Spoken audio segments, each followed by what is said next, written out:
Croeso I chweched penod penrydd, podlediad lle da ni yn clywed gwaith ar y gweill gan sgwennwyr Cymraeg ac yn defnyddio rheini fel man cychwyn ar gyfer llwyth o sgyrsiau difyr am bethau gwahanol. Wsos yma, mae Grug yn cael cwmni Eluned Gramich a Sara Borda Green, dwy sydd efo dylanwadau o'r tu hwnt I Gymru ar ei gwaith. Yndi, un o'r rhesymau ddaru ni benderfynu dod ar ddwy yma at ei gilydd oedd mae'r ddwy yn siarad sawliaeth. Mae Sara'n siarad Sbaeneg, hynny nid jyst siarad lle ond yn sgwennu yn Sbaeneg, Cymraeg ac yn Saesneg, a mae Eluned yn sgwennu yn y Gymraeg ac yn y Saesneg. Dwi'n meddwl bod fi'n iawn I ddweud bod hi'n cyfieithu o'r Almaeneg a'r Siapaneg, a mae'n siarad dwi'n faint o ieithoedd. Wedyn, oedd y syniad, be oedd yn ddiddorol I fi oedd sut oedd yr holl ddylanwadau ieithyddol gwahanol yma yn dod allan yn ei gwaith nhw lle. Mae Eluned yn awdur a chyfieithydd yng Ngolygydd a Llyfrgellydd, mae hi'n byw yn Aberystwyth. Ac oedd y llyfr diweddara hi yn Saesneg, Winstill, yn tynnu ar ei chefndir teuluol hi mewn ffordd cefndir Cymreig ac Almaeneg. A wedyn Sara yn dod o'r Ariannin, ond wedi bod yn gweithio ar ddothuriaeth efo Prifysgol Bangor yn y blynyddoedd dwytha. A mae hi hefyd yn gwneud gwaith cyfieithu rhwng y Gymraeg a'r Sbaeneg yn benna. Ac mae wedi cyhoeddi, fel o'n i'n deud, gwaith greadigol mewn llwyth ieithoedd. Felly, hynny'n gyntaf difyr I sgwrs cyn cychwyn lle. Ac mi nath y ddwy fynd â ni I ddyddiad gwahanol. Oedd Eluned di sgwennu rhywbeth, neu wrthi'n sgwennu darn o waith yn Nghymru, yn ne Cymru yn y 415. Ac Sara yn sgwennu am dim peldroed yr Ariannin. Felly, ddyddiad holl wahanol. Ond beth yn ddifyr o beth y gyffredin rhwng y ddau syniad yma oedd y ddwy yn tynnu ar hanes a defnyddio hanes hanes diweddar yn achos Sara, hanes ychydig bach yn fwy hen, hanesyddol yn achos Eluned lle. Ond oedd o'n ddifyr beth oedd o'n gwneud efo fo. A Sara yn benodol wedi defnyddio'r ffurf y cronica sydd hyd y gwyddon ni, ddim wedi cael ei wneud yn y Gymraeg cyn heddiw lle mae o'n ffurf math o ryw fath o ysgrif neu erthigol sy'n gyffredin yn yr Ariannin, ond really cool gweld y ffurf ma'n dod I fewn i'r Gymraeg. Felly, mwynhewch I darllaniadau nhw. Da ni'n mynd yn sydd I fewn i'r darllaniadau o waith y ddwy, a mwynhewch.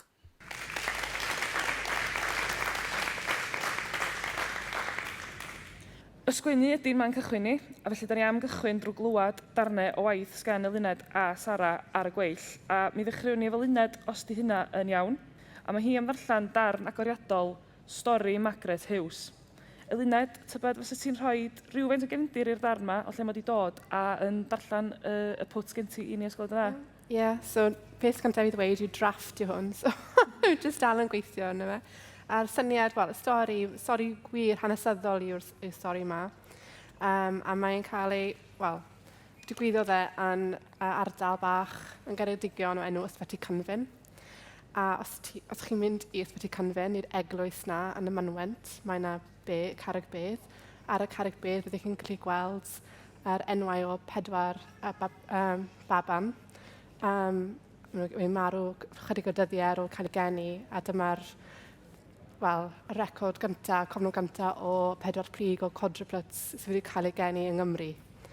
A beth oedd y diddordeb I fi, hwnna'n 1852, rhaid mi dweud. Hwna'n really yngynar.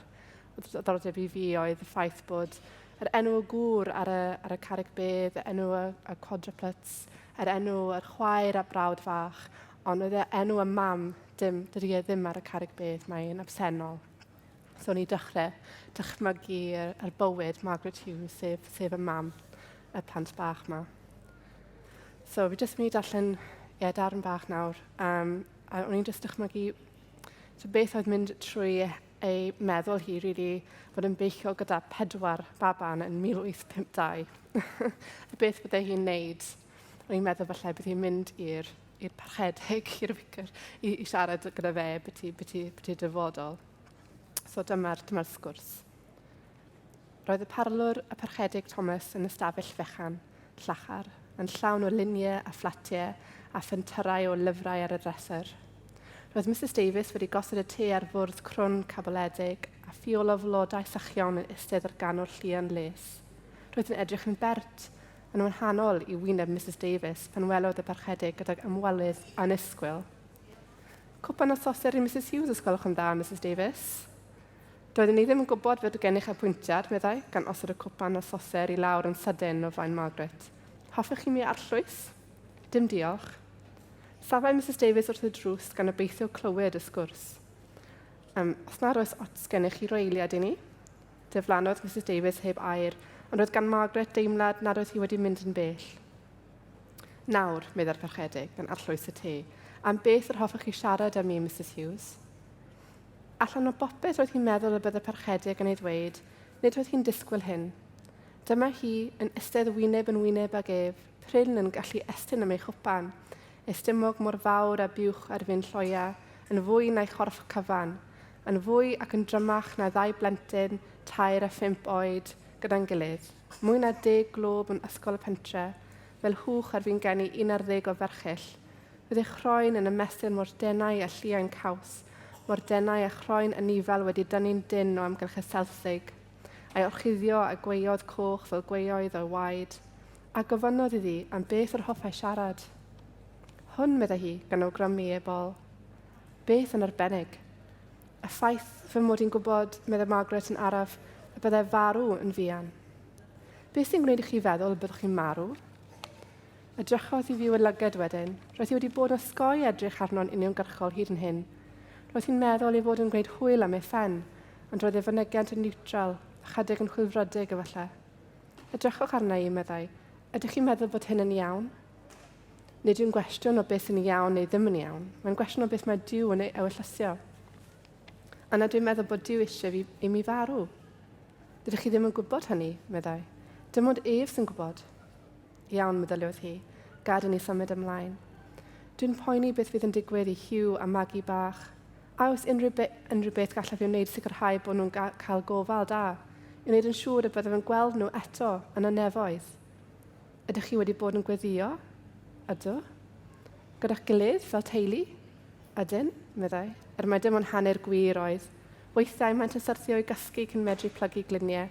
Mae weithiau'n dywyll ac oer, a maen nhw gyd wedi blino lan ar ôl diwrnod hir yn cadw tŷ, a chwsg yn dwy'n drostynt cyn iddynt gofio sibrwd gweddi'r arglwydd. I ddweud y gwir, Mrs Hughes, rydych chi mewn sefyllfa ragorol. Ydw i? Chi a menywod yn gyffredinol, nid yn unig yma gennych y pŵer i roi genedigaeth, bywyd ei hun, symbol o fuddugoliaeth Duw dros farwolaeth, mae gennych hefyd y gallu a'r cyfle i ddioddef. Mae dioddefaint yn dod â pherson yn nes at Duw, yn union fel y dioddefodd ei fab dros ni i gyd ar y groes. Mae poenau esgor yn gosb gan Duw am bechod Efa yn wir, ond mae hefyd yn foddol anhau'r pechod hwnnw. Mae poen yn lwybr i iachawdwriaeth. Fel yn Timothy, hynny bydd yn cael ei hachub trwy esgor os parhant mewn ffydd a chariad a sancteiddrwydd gyda phriodoldeb. Esgusodwch fi am eiliad, meddwl Margaret, awyr iach. Cedodd hi allan drwy'r drws y ffrant rhwng cornel y tŷ i le oedd y glaswell yn hirach, a lle na allai'r parchedig ei gweld. Yno wnaeth hi gyrcydu i lawr cyn belled y gallai, cyn taflu i fyny. Llysnafydd oren a phoer, doedd hi ddim wedi bwyta llawer y bore hwnnw. Ar ôl gorffen, sychodd ei ceg ar ei macyn poced a sefyll. Yna aeth yn ôl i mewn. Popeth yn iawn, gofynnodd iddi. Iawn, diolch. Ond eithwch chi ddeall yr hyn roeddwn i'n dweud? Do, meddai hi. Felly, pan ges i Hugh bach a Maggie a'r lleill, y 2 arall bu farw, fe helpodd hyn fi i fynd i'r nefoedd. Gwenodd, wel, nid yw hi mor syml â hynny, ond am wn i mewn ffordd o siarad. Hugh bach a Maggie, sut gallai fod yn siŵr y bydden nhw'n fanylun ni i'r nef? Allwch chi ddim, meddai. Gallwch chi ond gweddio drostynt o'n gwneud yn siŵr eu bod yn cael ei magu yn y ffydd ac yn dod yn grisnogion da. Allai dylech chi siarad â fy ngŵr, ef fydd yn gofalu amdano nhw pan fyddai i wedi mynd. Rydw i'n hapus i'w wneud hynny, ond dwi ddim yn meddwl bod angen chi boeni eich hun amdano nawr. Dwi'n gobeithio bydd Isaac yn dewis Catrin Pencarreg, clywed ei hun yn dweud. Mae'n berson da ac yn gweithio'n galed. Mae'n mynd i'r eglwys hefyd ac yn cario llyfr gweddi yn ei ffoced. Dwi ddim yn meddwl ei fod yn briodol chi feddwl fel hyn, Mrs Hughes. Dydych chi ddim yn mynd i farw, a mae'ch gŵr yn briod o chi a chi yn unig. Iawn, chi'n iawn wrth gwrs. Roedd hi'n galanogol bod dyn fel y parchedig H.W. Thomas a oedd wedi astudio yn Lloegr ac a oedd y chymaint o lyfrau ar ei ddresser yn credu ei byddai'n goroesi. Ond dim yn edrych i lawr ar ei chorff oedd angen iddi weld nad oedd argyhoeddiad yn digon. Beth bynnag, meddyliodd hi, rwy'n mynd i farw beth bynnag.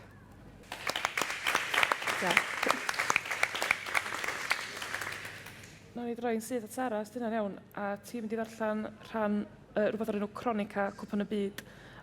Fysa chdi fodlon jyst rhoi cefndir y darn hefyd a fynd amdani a darllen? Iawn. Felly dyma fy mhrofiad o ennill cwpan y byd y llynedd, a dwi'n bod tîm yr ariannu nath ennill y cwpan, ond dyma'r teimlad sydd gennym ni gyd bod ni wedi ennill hefyd. Lyd alw'r gwaith yma'n ffeithiol greadigol. Dyma dran reitha adnabyddus a chyffredin yn Ne America sy'n cyfuno dulliau newydd yw'r a dulliau llenyddiaeth. Ac mae'n arbrawf i fi'n bersonol achos dwi fel arfer yn sgwennu neillai erthyglau beirniadol neu barddoniaeth. Felly dyma, arbrawf i drosglwyddo rhan o'r dwi fel arfer yn darllen y Sbaeneg a'i sgwennu yn Gymraeg. Ac wrth gwrs mae'n drafft, so ni'n hoffi cael fersiwn mwy cynnil a miniog ella. Ond dyna fo. Cronica cwpan y byd. Roedd y dafarn yn llawn archentwyr yn gwisgo'r crys gwynlas, ond llwyddom i gael bwrdd mewn lle cyfleus yn agos i bobl Bangladesh oedd yn gwisgo'r un crys. Dyna un darganfyddiad llynedd, bod pobl Bangladesh yn caru tîm yr ariannin. Mae fideos o'i dathliadau'n anhygoel. Mae yna boblogaeth o bron i 170 miliwn yn Bangladesh, sy'n golygu bod, o bosib, mwy o gyfnogwyr Bangladeshaidd nag archentaidd i Messi, Di Maria, Julian Alvarez, Otamendi ac ati. Dywedir bod y colwm rhwng y ddwy wlad yn deillio o deimladau cyffredin yn erbyn y Deyrnas Unedig.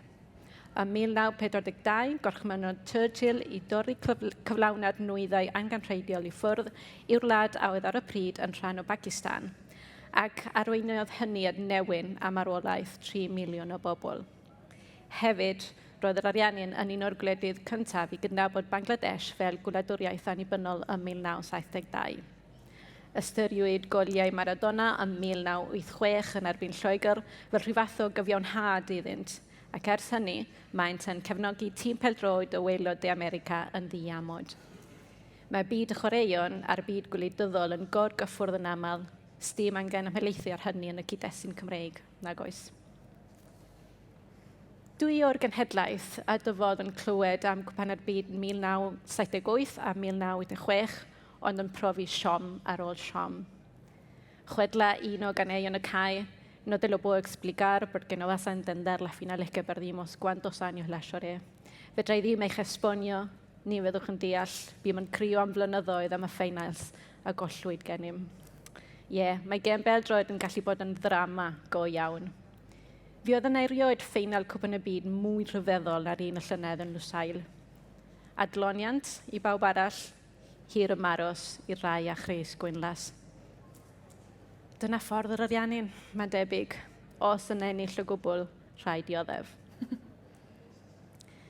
Dwi wedi bod yn sgwennu traethawd ymchwil am dros 4 blynedd, bron i 5 a bod yn onest. Mae'r sgwennu academaidd, fformiwlaig yn ogystal a'r her o sgwennu'n Saesneg wedi dileu'r ysfau sgwennu'n greadigol, boed yn Gymraeg neu'n Sbaeneg.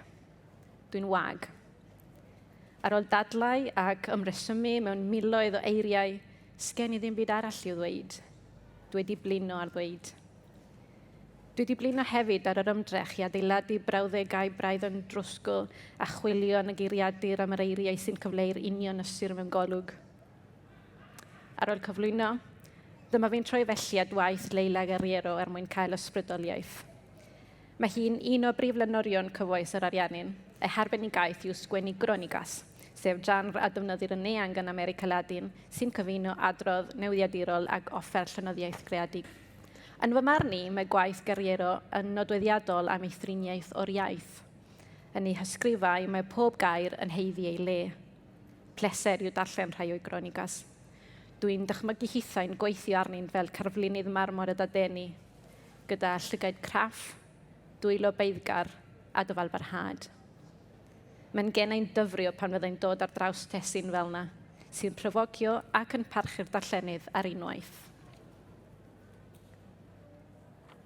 Mae ennill cwpan y byd yn un o'r ychydig bleserau wedi fwynhau'n ddiweddar, achos dyna'r teimlad cyffredinol yn yr ariannu'n bod ni, y 47 miliwn o bobl, wedi ennill y cwpan gyda'n gilydd.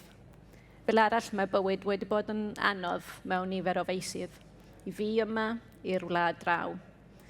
Roedd yr ariannu'n yn un o'r gwledydd ar cyfnod clo hiraf yn y byd, a'r chwyddiant cynyddol wedi amharu ar gyfloga'r dosbarth gweithiol yn bennaf. Ond yn lwsail roedd am unwaith rhesymau i fod yn obeithiol ac i ddathlu.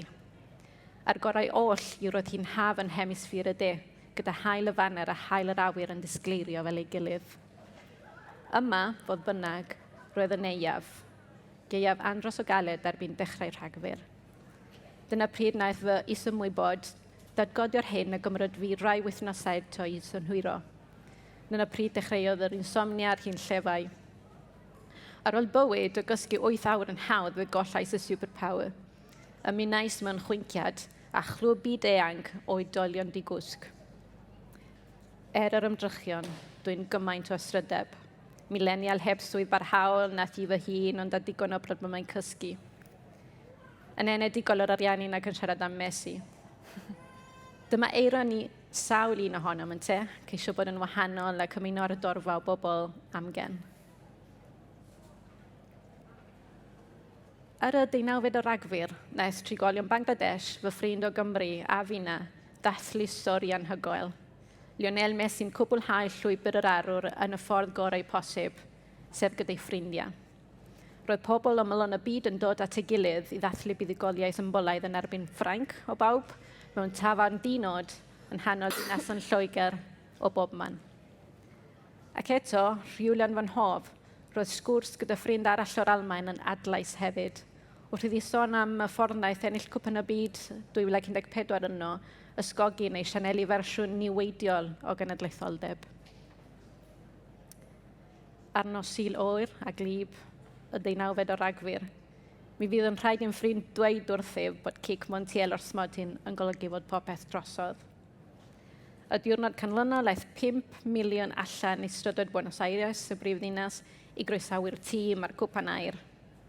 Ond y noson honno, ym Manceinion, ymhell o Buenos Aires, ro'n i'n Beatrice. Yn fian dechreuodd y dagrau lifo a disgynnais i'r llawr glidiog. Ar fy mhenglinia, heb bowns o gywilydd, nes i grio. Dagrau o lawenydd oeddynt, wrth gwrs, ond nes i grio hefyd oherwydd baich trwm poenau'r gorffennol, poenau mawr cymunedol a phoenau anweledig fy hun.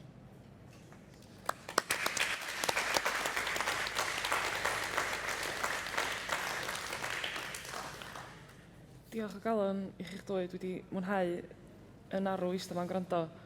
Mae'r ddwy na chi yn ddifyr iawn yn tynnu ar hanes yn y ddau ar ydych chi wedi sgwennu, mewn ffyrdd reit wahanol.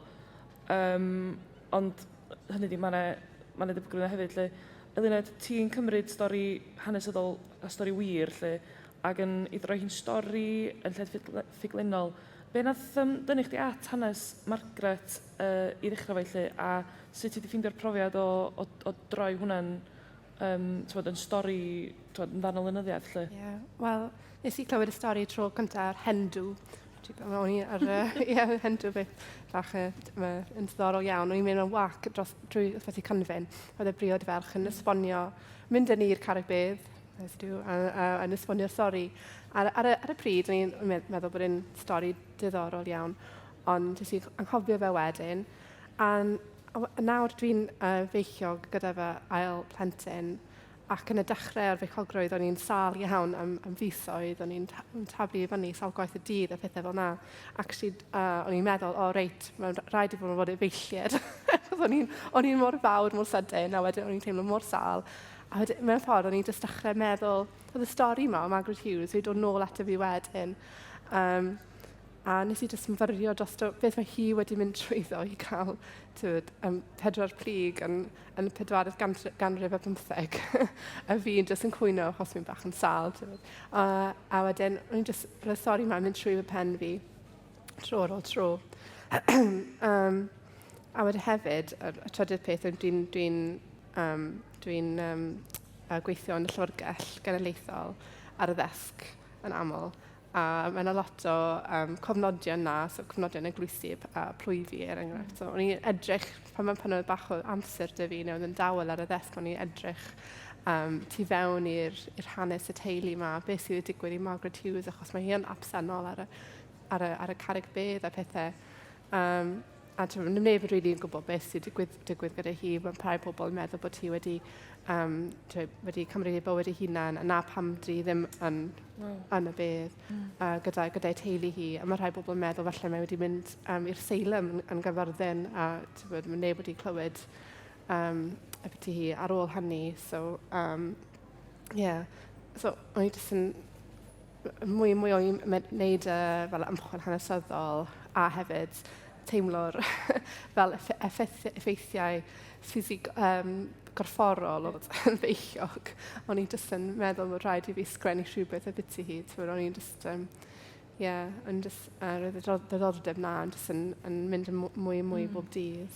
Wow, mae swnio fatha bod gweithio yn y llyfrgell yr job berffaith unrhyw un. So eisiau bod yn awdur nofela hanesyddol. Gai droi at ti, Sara, ti hefyd yn amlwg yn tynnu ar hanes, ond mewn ffordd eitha gwahanol yn dy ddarn di. Ti'n gweu hanes personol a'r cenedlaethol yn, mae yna hanes personol mewn ffordd yn dod drwad yn dy ddarn di hefyd, pan ti'n sôn am bod chdi'n gweld cydymdeimlo efo Margaret, ond ie, mae'n eitha explicit yn dy ddarn di, dydy. Be di pwrpas cyfosodiad yma o'r cenedlaethol a'r personol? Sut mae hynna'n gweithio yn y darn gen ti? Ie, wel, i fod yn onest, doedd ddim yn bwrpasol, doedd ddim yn rhan o fel gynllun cyn dechrau. I fod yn hollol onest, o'n i eisiau sgwennu rhywbeth ysgafn ar ôl sgwennu 3000, yn amlwg ddim wedi llwyddo.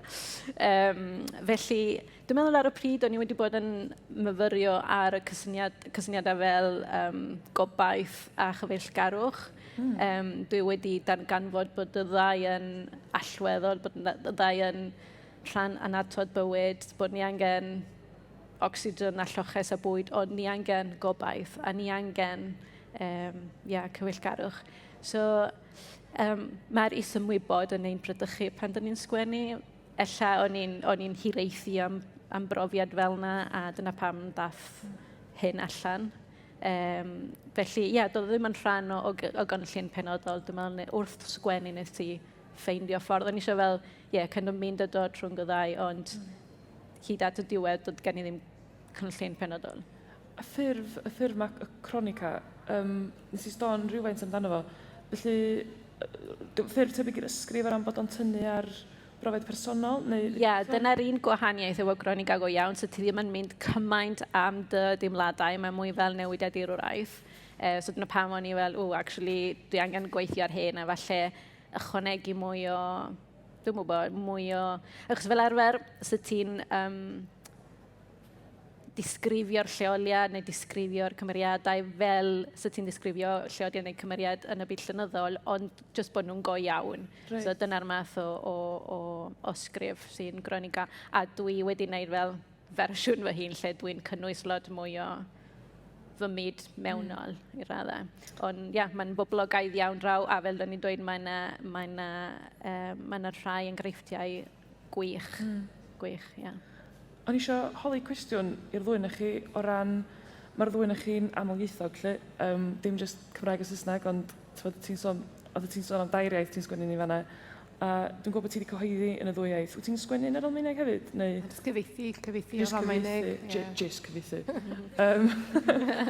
Ond, bod rhan fwyaf yn y Gymru Gymraeg yn ddwyieithog o leia, lle, mae dal eitha anarferol i awduron weithio yn y ddwy iaith. Dwi'n meddwl, mae lot yn dewis i haith a sticio at honna yn gyffredinol. Llai a llai, ond mae dal duedd i sgwennu mewn un iaith, a falle bod yn ansicr am sgwennu yn yr ail iaith. Da chi'n meddwl bod hwn yn fater o bod o jyst mor syml a hyder a diffyg hyder?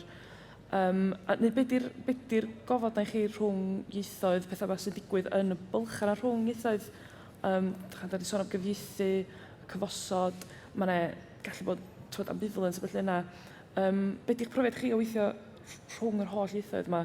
Dwi'n gwybod, Sara, os ti eisiau cychwyn? Wel, mae'n her. Mae'n rhaid gynabod yr her, achos os wyt ti'n gyfforddus yn sgwennu'n dy famiaeth, wrth gwrs bod yn her i'r ego hefyd mynd a sgwennu mewn iaith arall. Ti'n dibynnu ar adborth, ti'n dibynnu ar waith golygu, a mae'r ddau wedi bod yn allweddol i fi wrth mentro i sgwennu'n Gymraeg ac yn Saesneg, achos addysg i gyd wedi bod yn Sbaeneg. Ond mae sgwennu mewn iaith arall hefyd yn gyfle i ddod â ongl newydd a safbwynt newydd i'r maes llenyddol yn golwg. So dwi'n meddwl bod yn bwysig croesi ffiniau a cymestyn ffiniau'r iaith. Ac eto, so ni'n dweud hefyd bod yn bwysig darllen lot, achos ti angen amsugno rhythm a patrymau'r iaith, fel bod ti'n swnio'n stiff chwaith. Mae fel yn y byd celf ti angen, mwyn chwalu rheolau perspektif er enghraifft ti angen nabod nhw a gallu gweithio fy nhw. So mae yna rhyw fath o densiwn yna, ond yn sicr dwi'n meddwl bod yn werth mentro. Gwydda ti, Eluned? Ie. Wel, dwi'n cytuno beth ys Sara yn dweud, really, ond cwestiwn o hyder, so enghraifft gyda fi, fi'n sgwennu yn Saesneg rhan fwyaf amser, a wedyn fi'n sgwennu erthyglau ysgrifau yn Gymraeg, a nawr dwi'n mentro sgwennu bach o ffuglen yn Gymraeg hefyd, achos ges i fe addysg yn Saesneg. Ond mae'r cwestiwn o hyder yma, mae rhaid mewn ffordd rhoi ar un ochr a jyst cario ymlaen, achos allu ti ddim jyst gadw hwnna i rwystro trwy'r amser. Hefyd mae'r ffordd, sgwennu mewn ail iaith, mae'n rhoi fanteision i ti hefyd. Ti'n gallu gweld iaith mwy plastig, mwy fel gwrthrych, a ti'n gallu chwarae gyda fe. A hefyd, mae'r ffordd pan mi'n sgwennu yn Gymraeg, mae'n really yn ymwybodol beth mae'n dweud, fi'n cyfarthrebu rhywbeth, mae'n dweud stori, a does dim waffle fel yn Saesneg. Ti'n just mynd syth at y pwynt, achos ti'n defnyddio'r ail iaith mewn ffordd. Ac hefyd, ti wedi cael profiad o dysgu sawl iaith. So, o'n i'n Japan a dysgu i Japaneg ond mae Japaneg nawr yn rubbish, paid a siarad gyda fi Japaneg. A wedyn nes i hefyd dysgu Portugaleg nawr, achos mae fy gŵr yn dod o Brazil. A nawr i sylweddoli mewn ffordd bod ti'n dysgwyr yn iaith, mae hwnna'n yn meddwl bod yr iaith, dydy'r iaith ddim perthyn i arbenigwyr a'r pobl sydd yn defnyddio fel mam iaith a pobl proffesiynol. Mae'n rili yn perthyn i bawb, perthyn dysgwyr hefyd. A dwi ddim yn rhugl yn Portugaleg neu Japaneg, mae jyst dysgu'r ieithoedd i ryw raddau wedi agor posibiliadau i fi fel awdur, a wedi agor y ffordd by'n gweld y byd mewn ffordd. A mae pawb yma yn gallu cyfathrebu mwy na un iaith yn gwybod y ffordd fel, os mae geirfa gyda ti yn Gymraeg a Saesneg, ti'n gweld y byd mewn ffyrdd gwahanol. So, fel yn enghraifft yn Portugaleg, mae pobl yn defnyddio'r diminutif chinio trwy amser, mae popeth yn rhywbeth bach, so cafezinio, coffi bach, neu henato fy'n gŵr, henad chinio, henato bach. A mae'n jyst fel, mae'n adlewyrchu ffordd o weld y byd mewn ffordd serchog, caredig, fel agored sydd pobl yn Brazil yn, fel na maen nhw'n cyfathrebu. A wedyn, fel awdur, ti'n gallu defnyddio hwnna yn dy gwaith dy hunan, bod ti ddim actually sgrifennu yn Portugaleg. Dwi ddim yn sgwennu Portugaleg, ond defnyddio beth fi wedi dysgu mewn ffordd o'r diwylliannau gwahanol a'r ieithoedd gwahanol yn fy waith. Mae'r beth ti'n dweud yma am nid arbenigwyr bu'r iaith. Dwi'n gallu printio hwnna ar t-shirts a gwerthfawrodd y maes. Yn anffodus, mae'r amser ni bron iawn ar ben, mae wedi fflio mynd. Dwi wir wedi mwynhau sgwrsio fe chi, a swn i'n licio holi chi fwy am lot o beth ydych chi wedi dweud, ond sgen ni'n amser yn anffodus. Cyn i ni fynd, jyst cwestiwn sydyn, un cwestiwn ola i chi. O'n eisiau jyst holi, os na ddarn o waith neu lyfr sydd wrth law, ydych chi'n troi ato fo, pan ydych chi'n sôn neu pan ydych chi eisiau sbardoliaeth, be sydd ar y ddesg wrth ymyl y laptop, ydych chi'n troi ato fo. Sara, ti'n mynd i o?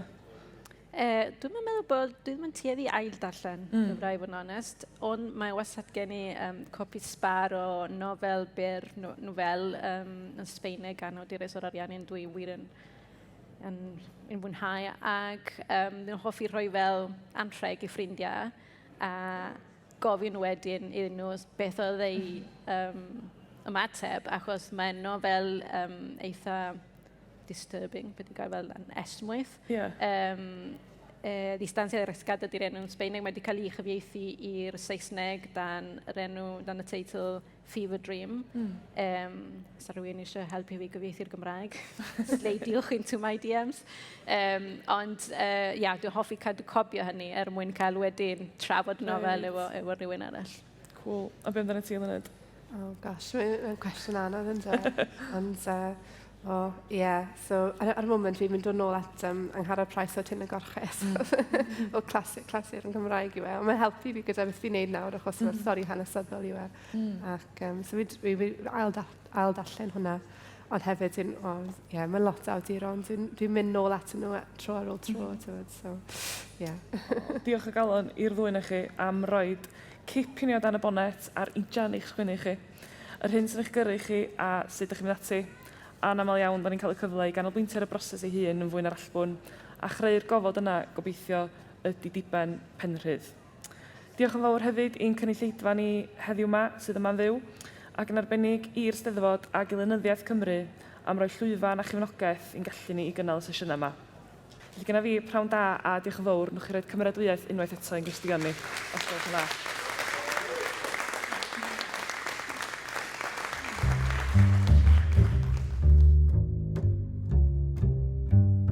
Diolch yn fawr iawn i Llenyddiaeth Cymru a'r Eisteddfod Genedlaethol am gynnig llwyfan a nawdd i'r prosiect yma. I Ale Jones o gwmni y pod am y gwaith o olygu a cynhyrchu penrhydd.